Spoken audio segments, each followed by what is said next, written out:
Welcome to another episode of the 100% podcast with me, your host, Harry Purdy. Anyone would think this is the second time I've run through this today. I am joined by a new guest today. His name is Boston Freestone. He is an online coach helping you achieve your dream body. He is a master and has a master's in sports and exercise physiology, and he is a sports nutritionist as well. Welcome to the show, Boston. Thank you. Thank you. You are the one and only Boston I know. That's got to be a rare thing in this world. Yeah, surprisingly, I've only met two others. Oh And when wow, I do, I'm geeking out. I'm like, oh my God, I met another yeah, one. Yeah. So it was very easy in terms of, Instagram, Facebook, business names, and just getting it all yeah. linked up because I wasn't in competition with anybody back then. What amazing! And in terms of the name, do you know where it comes from? What it stems Yeah, from? my parents loved Boston. They used to work on a cruise liner called the QE2. They got shipwrecked there for a month. Spent a month there. Absolutely loved the city, and that was pretty much it. Amazing, mate. And obviously, we went through like a couple of your titles there. You have a master's in sports and physiology. You're well versed with your nutrition. You've got some really good qualifications behind you within the sports and fitness world. Where did that passion start for you? Man, it started when I was 12, when I lost 23 kilos, and that was like my introduction into the health industry. 12. Wow. Yeah. And it was like I found myself when I was younger, I was when kids were playing, games in class. I'm not sure if you went through an era where everybody had laptops and everybody was like playing games and like Snake, not Snake or Tetris or whatever it might be. I wasn't interested in playing games, but I was interested in researching about the body and Okay. about how food and training all impacts our general well-being from a holistic approach. And that's when I knew I was like, I think I like this. I think this is my area. And then I had an ACL reconstruction in my last year of high school, which kind of stopped my basketball pursuits. And that experience led me into wanting to study the body, which led me down my biomedical degree. And then finishing up with that, I really wanted to specialize and study further into sport and exercise physiology. And then in the meantime, I just picked up other qualifications like, your PT certificate, your strength and conditioning coaching certificate, and then, yeah, the sports nutritionist. So um, for me, it just makes sense and something that I'm intrinsically passionate about. And I've always had a you could say automatic motivation just to look into more about the body. And yeah, that's what kind of led me to those qualifications. It's actually amazing how many people I speak to that have done their ACL. I think it's something that doesn't get spoken about enough, the injury. I was unfortunate enough to do it as well. What did you learn about, like, what was the thing that you learned about yourself when you were recovering from that? And do you still have any issues now? Oh man, I'll tell you about it. I'll answer your first question. Taught me about resilience, and it taught me that, like, why do we fall? It was definitely those type of that type of realization. And I also did my ACL during a challenging time for me in back in Australia during when I was at school. We were doing certain type of tests. I think you would call it like what's your grade 12 or your grade 12 equivalent for SATs, tests? maybe? Like, Yeah, yeah. something along the lines of that. Or So GCSEs, sorry, yeah, maybe. GCSEs, that's what I Yeah. was going to say. And I was going through the Australian versions GCSEs equivalents, and I was going through a breakup with my first girlfriend at the time, and I was also going through, the emotional roller coaster of losing the initial weight and then borderline getting into kind of eating disorder type of patterns as well. So I was going through a lot, and then to have the ACL done, and then not to finish up my basketball journey the way I wanted to. I was playing for 7 years and I absolutely loved it. It was my life back then. And to watch my team go to shit because we had so many injuries, there was a lot of things that were coming to it. And it really made me realize, like, this is why you fall, so you can get back up. And I think that resilience aspect came to it. And funnily enough, you asked me before, have I had any more problems with it? I did my meniscus on that same knee during lockdown during my master's thesis in 2021. So I had surgery on it again. I didn't do my ACL, thankfully, but I tore my meniscus in the middle of lockdown playing basketball in a street ball game at the university. Oh wow. And I was writing my master's thesis with a fucking leg up like like this. So they've been, yeah, having those injuries, man, I think have definitely been a major foundation as to how, you can keep going no matter how small the steps are. You can keep going. So, mm, Yeah, it is interesting. And I think it's something like an injury that when it happens to you, you're like, shit, this could be the end of it. Like no matter what level of sport you're at, obviously in terms of the pros, they're on the table, right? The next day. They're on the operating table, they get the surgery, and then they've got the best strength and conditioning coaches, the best physios, the best masseuses that can speed the process up. Let's go with to around about 6 months or maybe a bit more than that. And then obviously for me, my sport is football, right? So there's again, even in the women's game at the moment, so many of those injuries happening, and not as though it's a pleasurable thing for these players to go through that injury, but okay, it's not as bad as somebody down the local park goes in for a tackle against one of their mates, their ACL pops out. You could be waiting years to get the surgery done. And it genuinely yeah, could be the end of your local sports career. I say career loosely because it could be the end of your recreational sport. Let's just put it that way.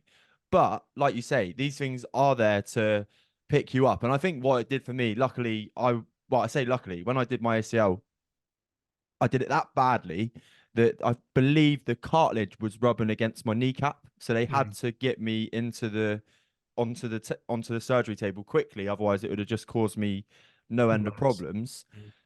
So I believe my turnaround, I did the injury in July 1 year, and I played football again the following pre-season. So it was a year's turnaround, which is really, really strong for Yeah, that's lo great. local sport. And touch wood, of course you get those like ghost pains and the odd time where you're like you think about it and you go into a tackle and you're like, oh, I'm not sure that knee felt as strong today, blah blah blah. But I've actually had so much good fortune with it. I've played ever since, and I did it back in 2018. But you're always a negative thought away, I think, when you do an injury like that from thinking, like how long have I actually got left with this? And I think it's just given me a real joy. Like whereas I played almost automated before that, the lesson I would be is just enjoy every minute that you get from playing sport, working out, running. Obviously, as you know, I've done some long distance stuff, and I think that would be the lesson I'd have taken away from it. Yeah, and you're still able to do that. I remember I had the surgeon tell me you shouldn't run anymore, do stuff. And I was like, fuck that. Like, Yeah. yeah, I'd rather live a life where I am functioning than the opposite of like being on the back foot and being scared. Yeah, 100%. 100%. You obviously we didn't mention it in your introduction, but you've spent a lot of your life, most of 90% of your life in Australia. Yeah. And there's like from my point of view, you hear about the Aussies, like I believe that the Aussies are way more into their fitness and looking after themselves. There's a real big aesthetic kind of expectation on the beaches and stuff from what Yeah. you hear about Australia. Is the fitness culture more ruthless in Australia than it is in the UK? Now you've obviously moved back. I wouldn't say ruthless. I would say it's more well spread. It's more Yeah. common, it's not. A good example is I used to live, I've got a family home in Brisbane, and there are areas of Brisbane that are very much, if you go to that one area, you're going to see some of the most beautiful people ever because of the way in which they take care of their body. Likewise with the Gold Coast. which is like an hour's drive from me. It's like one of the health capitals of the world, the Gold Coast. So I think it's very well spread and it's very common to see people taking care of their health for vanity, but also indirectly, which they probably haven't realized, or it might be vice versa, the health aspects that come with it as well. So I would say it's more common, it's more established. Do you believe because you have the ability to go to the beach, obviously when you go to the beach and it's hot, I mean, I'm not sure what top temperatures it would be there, but I'm sure like mega hot. You don't want to be walking around with your top on in peak summer in Australia, right? That then almost because of the environment, not we'll talk about environment in terms of other people doing that in a second. But environment, as in it's a hot country, you're down the beach most days just to get an hour, even if it's after work or whatever. And then you're almost put in a position where you're like, right, I'm going to be at the beach most days. I need to be in good nick. Is that part of it, do you think? Yeah, subconsciously, potentially. But at the same time, I think because you're just always in clothing that is very revealing, you're always in t-shirts. Like in our winter, you would just wear a normal jumper. You wouldn't wear jackets or anything that you guys are used to here. Yeah. So because you're always in clothes that are revealing compared to here, you are always you have more of a choice. I'm not saying everybody thinks like this, but you have more of a choice. Do I look at what and how I feel in certain clothing, or do I just completely disregard and don't care? Which again comes down to an individual's choice. So I think there's more of a choice to look good because you you have more time to show off or present what your ability to do for your health. Because in my opinion, everyone should and deserves the right to look and feel the way they wish, right? Yeah. So there's more opportunity for that. Yeah. What do you think that is? Potentially, they just don't know. They just don't know what the benefits are. They don't know what it could bring. And like somebody who doesn't know much about finance until they start getting into finance, they're like, holy shit, this is amazing. Why haven't I got more into finance? Mostly comes down to opportunity and education. Yeah, I agree. And in terms for you then, when I mean we're talking a long time ago and you were very young when you decided to do something about your health and fitness, was that subconsciously or did you kind of know that you weren't as healthy as what you wanted to be at the time? Yeah, so I was very active. I've always been, involved in sports and I played high level sports since I was young. And I always knew I had the physical activity aspect on point, sorry, but my dad was a Michelin star chef and he cooked for the Queen on the cruise liner that I mentioned at the start of the show. So I always had access to fucking amazing food, like delicious mouth watering food. And I would eat more than I would be eating now during a building phase at 8 to 12 years old. So my physical activity was never the problem. It was always my food. That's what led me down, into the study of food as well. My first degree was nutrition, but I left that. But it was predominantly just the food aspect. And when it came to it, I didn't like the way I was living. I didn't enjoy it. I didn't enjoy the bullying as well. I didn't enjoy those aspects. And it came to a point where I came home one day from school. I was just crying and I was just like, holy fuck, I can't handle this anymore. I want to take control of my life.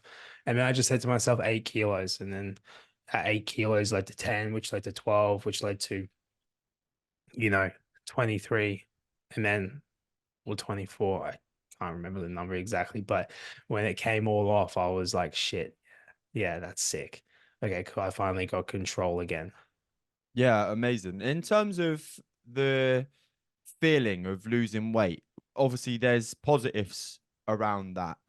But as we're aware as coaches, sometimes just watching the scales fall down, just for the listener's benefit, isn't necessarily the best thing. So, what other benefits did you notice in yourself around the weight loss, just as well as the scales? So I can't really speak of benefits and from my personal experience. Obviously, now coaching individuals to get to where they want to be, most definitely. I'll speak about that in a second. But I did mine a little bit the unorthodox way. I never tracked a calorie. I never weighed myself. I never took progress photos. I didn't do anything of that sort. I just did all of feeling and research and education. So you could say I improved my nutritional literacy first. Like, what does that food have in it? From what is it going to make me feel and the effects it's going to have towards my goal, as opposed to, taking photos, weigh-ins every day and following a meal plan.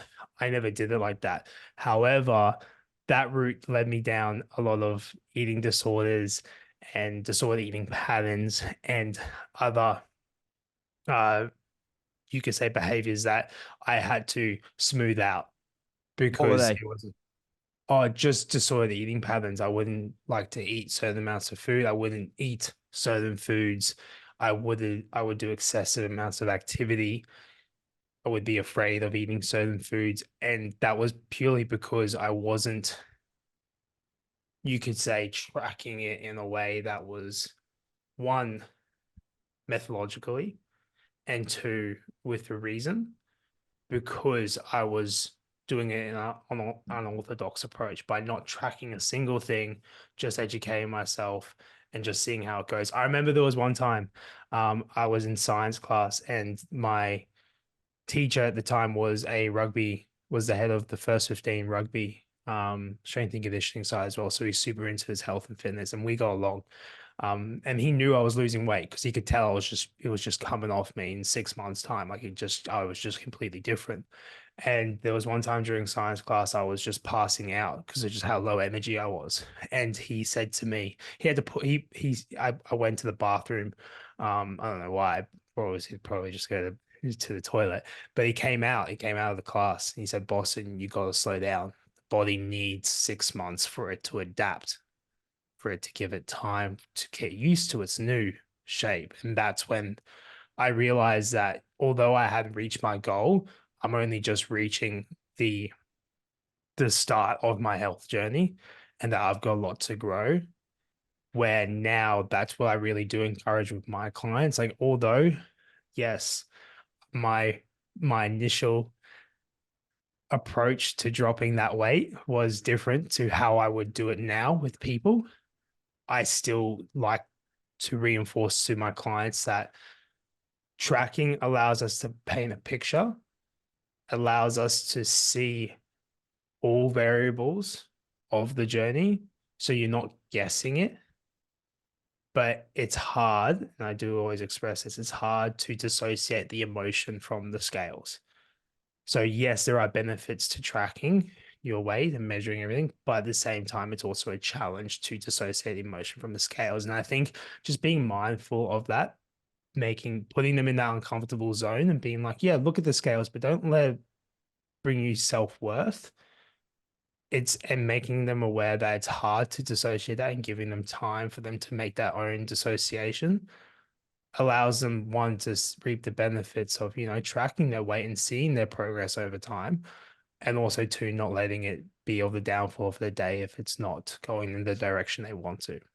Yeah, I believe that to be the one thing that I would say that I was associated to in terms of maybe some form of disordered eating or eating disorder that came from me going from 20 freestone down to 15 and a bit, like, because it just fluctuates now between like low 15s, high 15s, low 15s, high 15s. I'm You're gonna have cool to with put that. in the kgs for me, bro. Yeah. Kilograms. 135 down to 90, 96, 97. Yeah, sick. Yeah, Yeah, sick. yeah. So a lot of weight. And one thing that I can say with the weight loss journey is the things that come alongside, especially when you're at the start, right? Because people, same with you probably as well. People associated me with being the big lad, overweight, but Mm, still quite sporty. But never really did something about it. And then of course you get the first comments of, "Oh, Harry, you look different." And then it's, "Harry, you're doing amazing." And then you do your first kind of fitness challenges, and then you get all of those comments alongside it as well. It's mm, really easy to get swept up in that rush of like feel good feeling, obviously like the oxytocin in terms of connecting with people, the dopamine of having the compliments thrown at you as well. And then you're like what 1 minute or one day where the scales stop. So I remember those first kind of moments where you're like, I know I look like so much better, but my brain, when I don't see these scales dropping down at the minute, is saying, "Oh, that's not very good," and Mm. it genuinely took me about I was going to say 6 months, but I think longer, maybe a year to disassociate myself to not attach whether it was going to be a good day or a bad day by the number on the scales. I think it's around how you feel, which is way more important. And if you're allowing the scales to affect your feelings, then maybe it's time to put them away for a bit. Yeah, yeah. It's hard because we're so used to that instant gratification. Mm. And if you're actually going through a fat loss journey or weight loss journey, the realities of fat loss is never going to be straight down. Never. It's always going to be down, a little bit up, down, a little bit up, down, a little bit up, plateau, down, a little bit up and down. And it's bringing people's attention and awareness to that, I feel like keeps them at bay from that emotional aspect of being like, this is what it's meant to look like. And it helps them. Yeah, I agree. I believe that it's so important to remember as well that just because the scales pops up a little bit after a weekend, after you've been to a wedding, after you've gone and had a meal with your friends, that it's not doesn't mean that you're failing with your journey. It just means that your body's reacted to what you've eaten or what you drank on that day, and that that's just the way the body works, right? I have a muscle and strength nutrition course that all my clients get access to that I completed, and one of the modules in it is a fundamentals of fat loss. And in the fundamentals of fat loss is the realities of fat loss, which really just comes into encapsulating what to expect in terms of body weight fluctuations and how variable it really is and what it can make it variable, like food contents in the gut, fat mass, water retention from stress. And it's being aware of those factors. Like you said, during a wedding, if you've come back and you weigh a little bit more, then no shit, you've probably just drunk a heap on the weekend, ate some good food. Of course, the scales aren't going to reflect that. And it's like piecing together. You almost manipulate your body weight and knowing it how it's going to change over time based on what you do or through your behavior. I think that's something very I think is really valuable for a client to see that. And I wish I had that when I was younger. It would save me a lot of worries. Yeah, for sure. In terms of your Insta bio, I want to ask you a question about it. So, helping people achieve their dream bodies, right? I love it. Yeah. It's an amazing tagline. Do you find so when I speak to my clients, I openly say that it's a holistic approach, right? It's going to Mm. be around mind and body, finding out like what's going on up here to then be able to achieve the physical achievements that they want to do, whatever it may be, whether it be running, losing weight, whatever the feeling, feel a bit better. Do you think people really know what their dream body is? I think people have an idea, and I think it's the starting aspect that's the hardest, making the change aspect that's the hardest. And to be honest, I don't even like the making your dream bodies, but I used to have an angle where it was a little bit more holistic based and was a little bit more like life and health, like lifestyle, but it just wasn't clicking. Mm, So I compiled all my prospective clients, all their goals, and I was just catching up on the word dream body, dream physique, dream, dream, dream. And I was like, well, fuck, yeah, yeah. here Boom. we go. And that's what made me get more people through the coaching program, which was sick because that's all I wanted. But I just needed to angle it in a way that actually spoke to people that they want to. And I agree with people that don't know what their dream physique is, because somebody will come to me and say, "Oh, I want to gain 5 kilos of muscle." I'm like, "Well, get them into the program." I'm like, "Okay, well, no, we're not going to just gain 5 kilos of muscle. We're going to get to a look that you like, and then we're going to refine it. Because what say you could get to 5 kilos more and be like, fuck, I want to keep going. And then we can keep going. Yeah. Where is it that you find your passion in the fitness industry in terms of training yourself? What is it that you love to do? What is it that keeps you ticking over? I I fell in love with just classic running and weightlifting, man. I have tried all the group classes, the CrossFits. Like I've tried everything and I love it all. I get around it. I get it. It's great to see.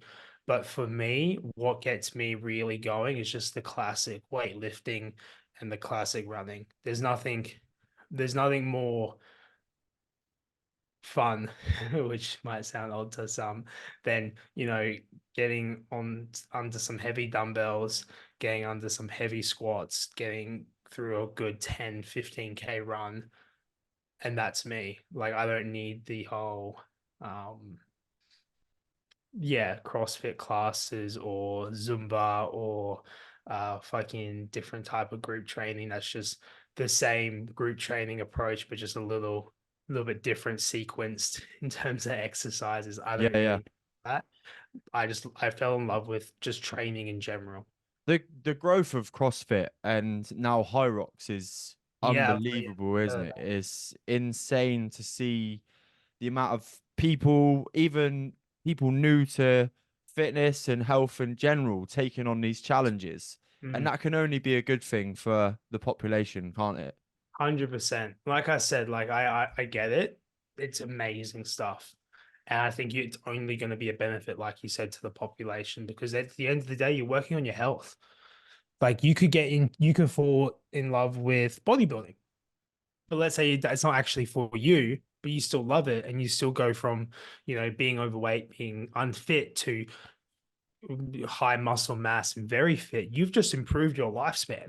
You just improved the quality of life indirectly. And I don't, it doesn't really matter where it comes from. I just love the fact that everybody's working on their health. And I Yeah. think that's what got me still into my training, is because health and fitness changed my life. And to see it change other people's life, that's what it's all about.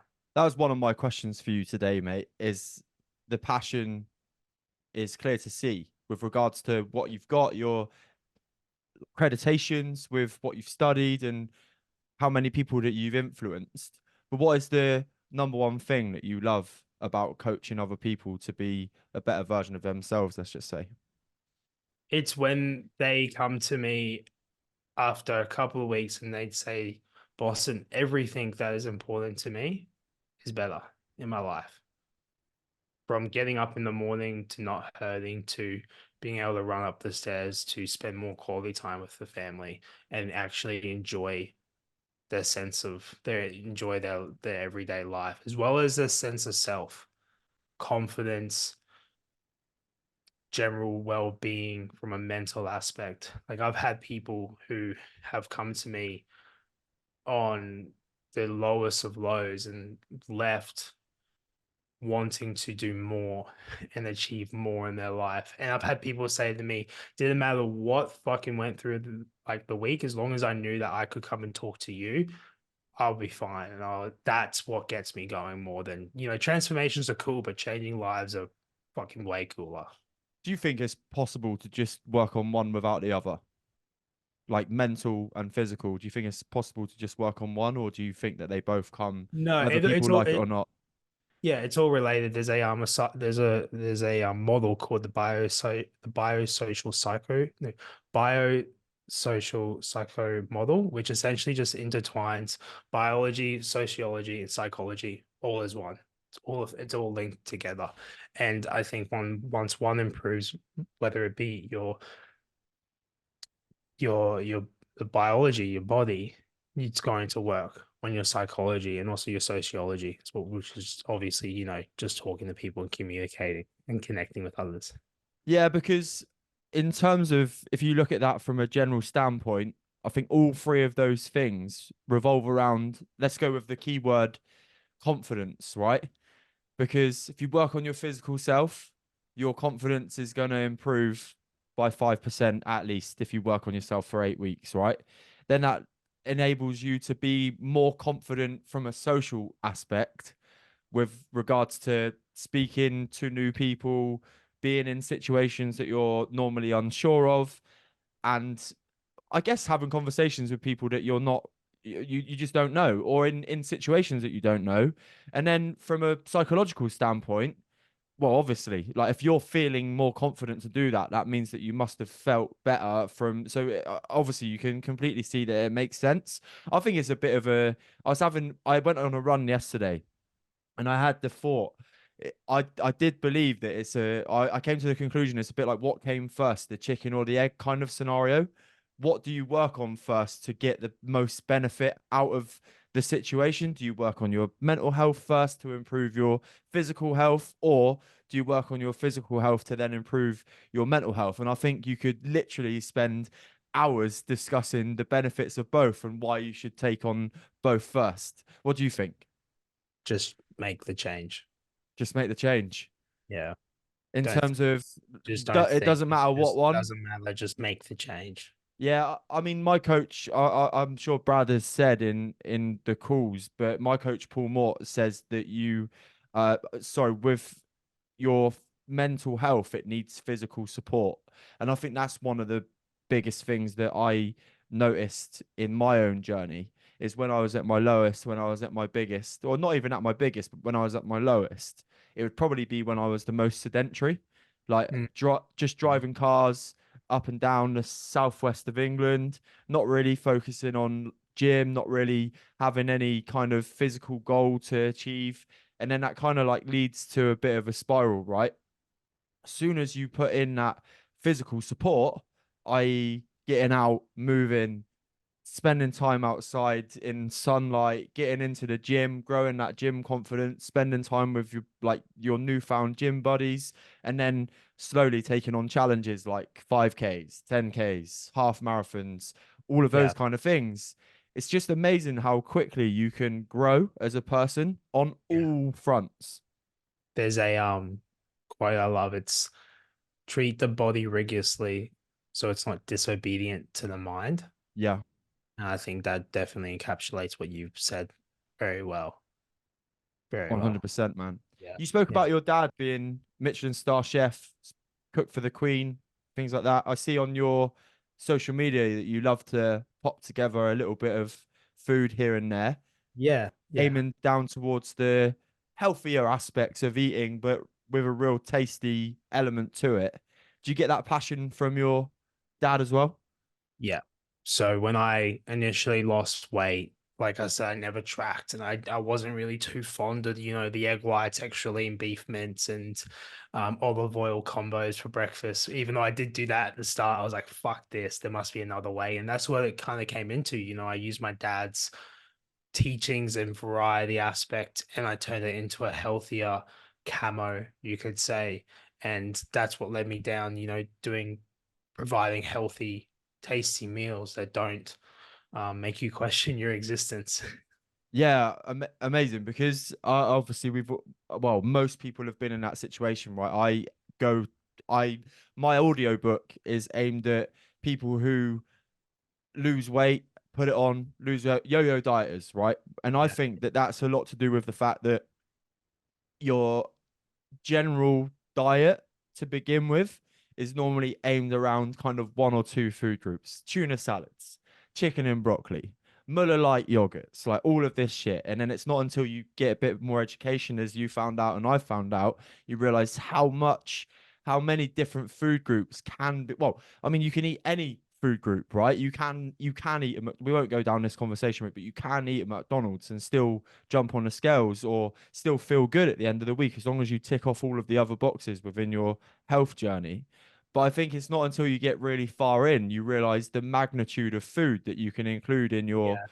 routine to keep things fresh.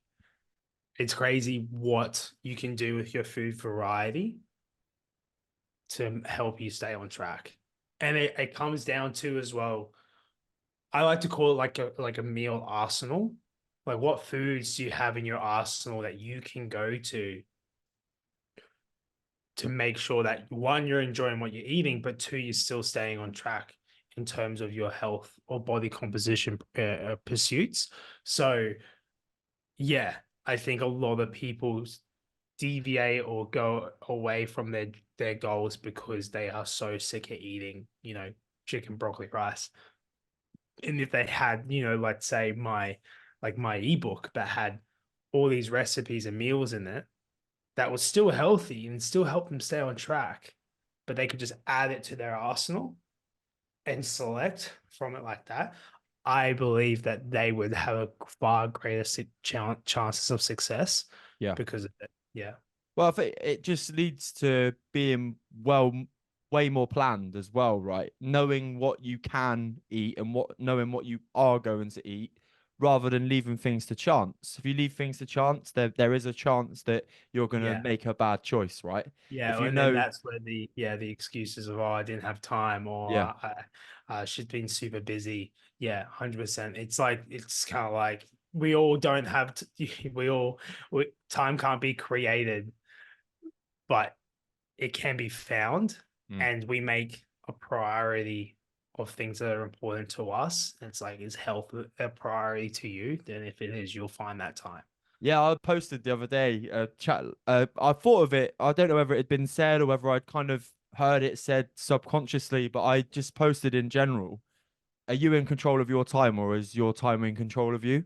Yeah. And it's something now that I ask when people tell me, "Oh, I'm really struggling to make time to do X, Y, and Z." I'm like, okay, well, who's really in control of your life then? Yeah. Because I think a lot of I mean, it does. I don't. Sometimes you have to catch the right person in the right mindset and the time frame for this message to hit. But Yeah. whether it 100%. comes to your mental health, your resilience, your physical health, and how much you can move without feeling shit or out of breath or whatever, there comes a point where you've literally got to take the bull by the horns and take a bit of responsibility for what you're doing. And I think that question, like, who's in control of your time? Is it you, or is it the world? Are you letting time dictate what you're doing? That question can really kind of bring people back to the point of, oh, yeah, you're right. Like, I Yeah, should, you're right. I can actually take control of it. Yeah, 100%. I think, you can never force a message onto someone because they won't accept it, but you can always plant a seed, yeah, and you never and I think, underestimate that. yeah, sorry, mate, I didn't mean to butt in then. In terms of what we do as well, I think the best things we can do sometimes is just ask people questions. Yeah. And those questions sometimes from like experience is you let them find the answer to their own problem, because I'm sure you did the same when you started your coaching journey. I know I did. I thought that all of the answers that I'd worked out, if I just gave them to people, they'd go away and create their new version of themselves. And obviously that just doesn't happen, No, because not at all. you Not at you could all. literally give everybody the best workouts, the best recipes, the best mindset quotes, the best how to look after your mental health trainings.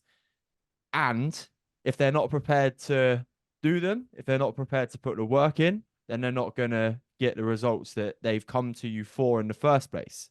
However, if you ask people questions on those things, then they can maybe unwrap their own answers, which I think is one of the best things about coaching. Yeah, understanding behavior change is something that is very valuable as a coach, and making sure and sorry and ensuring that you are allowing them to make that behavior in their own way. Because I 100% know that what I do, a lot of my clients, if I expect them to do that, they would be out the window. No, Yeah. no shit. I know shit. So yeah, I think behavior change as a coach is very important to understand, just across the board as coaches in general. Yeah, because I think people look at me and they see the journey that I've been on, like, again, similar for you, mate. But now, obviously, my journey is like 6 years deep in terms of taking my physical health seriously, and more recently doing way more extreme things. So, of course, that leads my routine, your routine, to being like training 4, 5, 6 times a week, plus maybe playing football in the season for me on a weekend. And if I was to say, obviously take football outside of that, but if I was to say set aside a plan and be like, right, bespoke 5 days a week, go and smash the gym. Here's a really hard gym session. We're gonna fuck you up with a really hard finisher at the end as well. And I'm including a 5 to 10K run in your week. They just Oh well, I mean, it'd be interesting. I actually might do an experiment. Next client that comes along, give them that program just to see what their reaction is. Yeah, probably be some geezer who's being all cocky. You'd be like, fine, all right, we'll see how Yeah, you yeah. go. How They many might times take a it week do well, you or think they you can might be like, train? yeah, they might take it well, be very humbled by it very Yeah, quickly.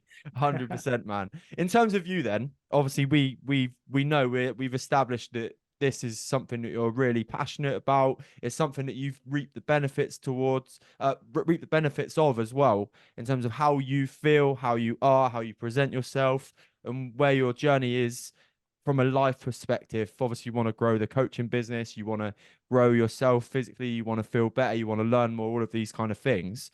If I was to say that you can only take three of your positive physical and mental health habits forward with you that you couldn't not do every day, which ones would they be? The first one would be to always lean towards discomfort Nice. because it always reaps benefits. Always will reap the benefits.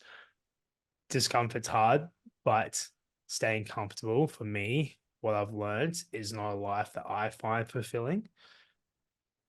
Another one would be to, do you mind asking me the question again? Like the three things Yeah, that, so your three positive habits that you do regularly, if you could only oh, take cool. three, like obviously you probably do 10, right? But if you could Yeah, only take three of them forward, what would they be? cool. Discomfort. Second would be eat fucking healthy, eat whole foods, prioritize what you put in your mouth. And the last one would probably be just train the body, move, Amazing. whether it be go for a walk, whether it be go to the gym, whether it be play football, whatever it might be, it would be move. So yeah, go through discomfort, eat well, and move. Love it. In terms of discomfort for you, then you've just moved back to the UK. Yeah, Did that bring some discomfort with you? yeah, it definitely did. I'm in a new routine, completely flipped. You know, my body is where I'm normally asleep now. You know, Mm, where and making sure that you're productive at the same time as changing locations all the time and ensuring that clients are getting fulfilled with their service, as well as taking on board new clients, and at the same time managing clients that are not are finished with the service, and making sure that your finances are in check. So yeah, there has definitely been a lot of discomfort the last couple of weeks, but I've got great support through with my girlfriend as well as my family.